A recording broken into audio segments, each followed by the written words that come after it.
Hi అండి. అందరికీ శ్రావణ మాసం శుభాకాంక్షలు. మనకి శ్రావణ మాసం వచ్చిందంటే ఆడవారికి అందరికీ పండగ. అలాగే మంగళగౌరి నోము నోసుకోవాలని ప్రతి ఒక్కరం ఆశగా ఎదురు చూస్తాం. ఈ మంగళగౌరి నోము ఎలా నోసుకోవాలో ఒకసారి నేను చెప్తాను. కేజీంపావు కొమ్ము శనగలు ప్రతి ఒక్కరు కూడా తీసుకోండి.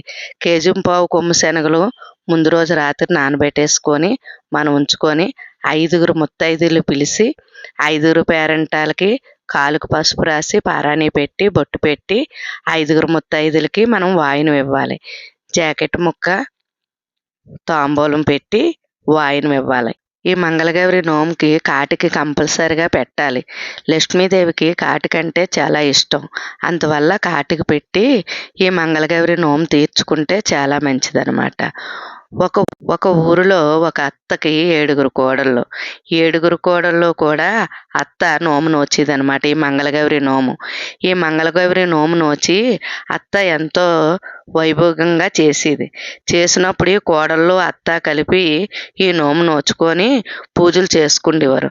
అలాగే కొద్ది కాలం అయిపోయాక అత్తగారు చనిపోయారు. ఈ అత్తగారు చనిపోయాక కోడళ్ళు ఎవరు కూడా ఈ మంగళగౌరి నోము సమంగా చేయలేదు. చేయడం మానేసి అత్త చనిపోయిన తర్వాత సంవత్సరం వచ్చింది. తర్వాత సంవత్సరం లక్ష్మీదేవి ప్రతి కోళ్ళ దగ్గరికి ఒక్కొక్కరింటికి వచ్చి చూస్తుందన్నమాట. పెద్ద కోళ్ళ ఇంటికి ముందు వస్తుంది. పెద్ద కోళ్ళ ఇంటికి వచ్చి ఎదురు చూస్తే తెల్లొచ్చి చూస్తే పెద్ద కోళ్ళు పడుకొని లెగలేదు. రెండో కోళ్ళ ఇంటికి వెళ్తుంది. రెండో కోళ్ళ ఇంటికి వెళ్తే ఆ రెండో కోళ్ళ ఏటి మిషన్ కుడుతుంది. మూడో కోళ్ళ ఇంటికి వెళ్తుంది. మూడో కోళ్ళు పాచిలోను చాకలకి బట్టలేస్తుంది.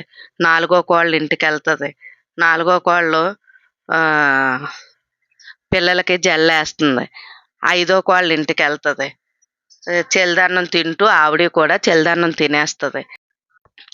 6వ కోళ్ళ ఇంటికి వెళ్తుంది. 6వ కోళ్ళు పాచిలోను పళ్ళు తోముకుంటుంది. 7వ కోళ్ళ ఇంటికి వెళ్తుంది. 7వ కోళ్ళ ఇంటికి వెళ్ళేటప్పటికి తల్లి మామిడి తోరణాలు అవి కట్టి ఆవు పేడ తాలికి ముగ్గులు పెట్టి కలకవైకుంఠంగా చేసి వాళ్ళకి ఉండేది, ఆ భార్యాభర్తలకి ఇద్దరికి ఉండేది ఒకే ఒక వస్త్రం. ఆ ఒక వస్త్రం భర్త బయటికి వెళ్ళేటప్పుడు భర్తకి, భర్త ఇంట్లో ఉండేటప్పుడు భార్యకి ఇలాగా ఒక వస్త్రాన్ని ఇద్దరు భార్యాభర్తలు ఉంచుకుండేవారట. భార్య తలుపేసేసి ఇంట్లో ఉండి ఆ వస్త్రం భర్త కట్టుకొని బయటికి వాయినానికి బయలుదేరి వెళ్ళారు. బయలుదేరి వెళ్తే ఎవరూ కూడా వాయినం ఇవ్వలేదు.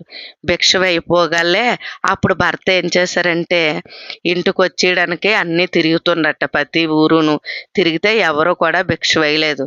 ఈ మంగళగౌరి తల్లి వచ్చి 7వ కోళ్ళ ఇంటి దగ్గర కలకవైకుంఠంగా ఉండగలే ఈ లక్ష్మీదేవి తలుపు తట్టింది.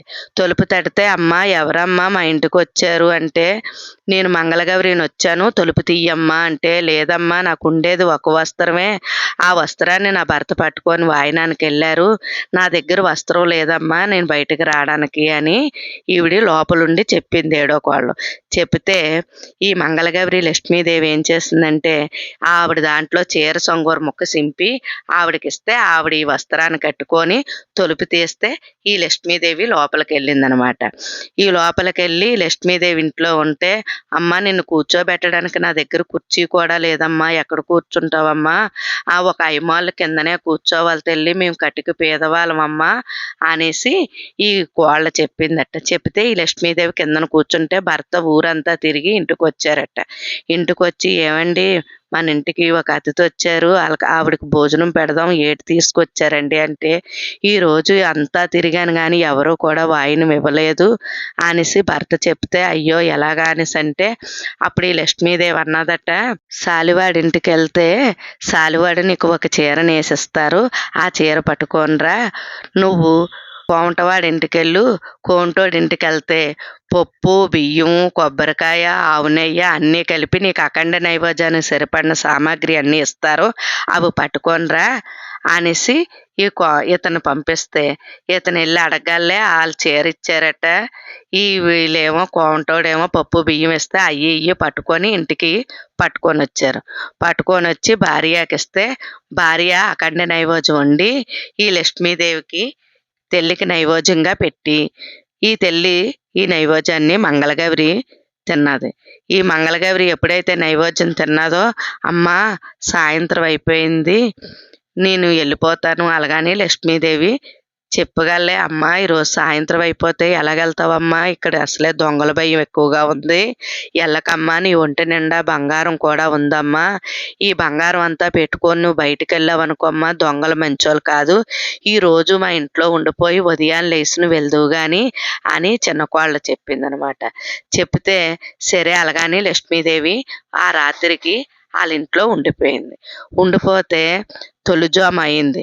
తొలిజాము అవగానే లక్ష్మీదేవి అన్నదట, అమ్మ నాకు కడుపు నొక్కుతుంది, మరి నేనేం చేయాలంటే, అమ్మో బయటకు ఇప్పుడు తలుపు తీసుకొని వెళ్తే దొంగలు చాలా ఎక్కువగా ఉన్నారమ్మా, సరే అమ్మ అయితేని వాయుమూల నేను కూర్చో అమ్మా చెప్పిందట.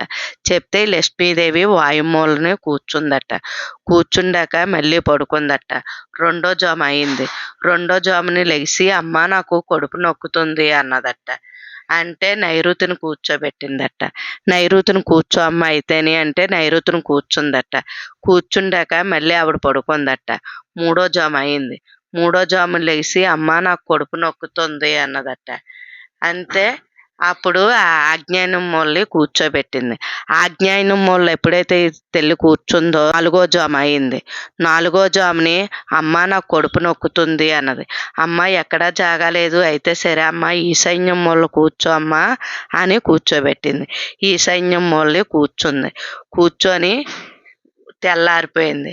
తెల్లారిపోయాక అన్నదట, అమ్మ నేను బయలుదేరి వెళ్తానమ్మా అలాగనేసి అన్నది. సరే అమ్మ సరే నువ్వు వెళ్ళి అయితేని అనేసరాక నేను వెళ్ళిన తర్వాత అమ్మ నువ్వు చేటా చీపురి పట్టుకొని ఇల్లు గుమ్మాలు తుడక చేతులతోటి నువ్వు వాటిని శుభ్రాలు చేసుకో ముందు అనేసి తెల్లి వెళ్తూ వెళ్తూ చెప్పేసి వెళ్ళిపోయిందట.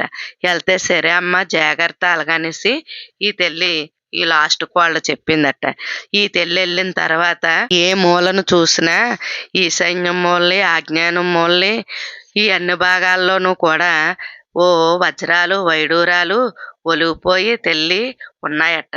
అప్పుడు ఈ చిన్న కోళ్ళు అనుకుందట, అమ్మా సాక్షాత్తు మంగళగౌరి ఈ రోజంతా నా ఇంట్లో ఉన్నదా, ఈ వజ్రాలు వైడూరాలు ఈ తెల్లిచ్చిందా, నా పేదరికాన్ని నువ్వు గుర్తించావా తెల్లి అలాగనేసి ఈ తెల్లి వజ్రాల్ని వైడూరాల్ని అన్నోటిని కూడా తీసుకొని జాగ్రత్త పెట్టుకుందట.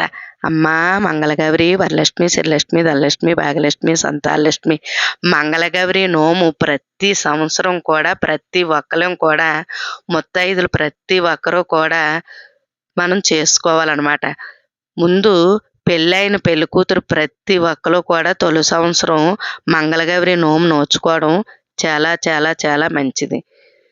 అమ్మా లక్ష్మీదేవి నీదయ్యా.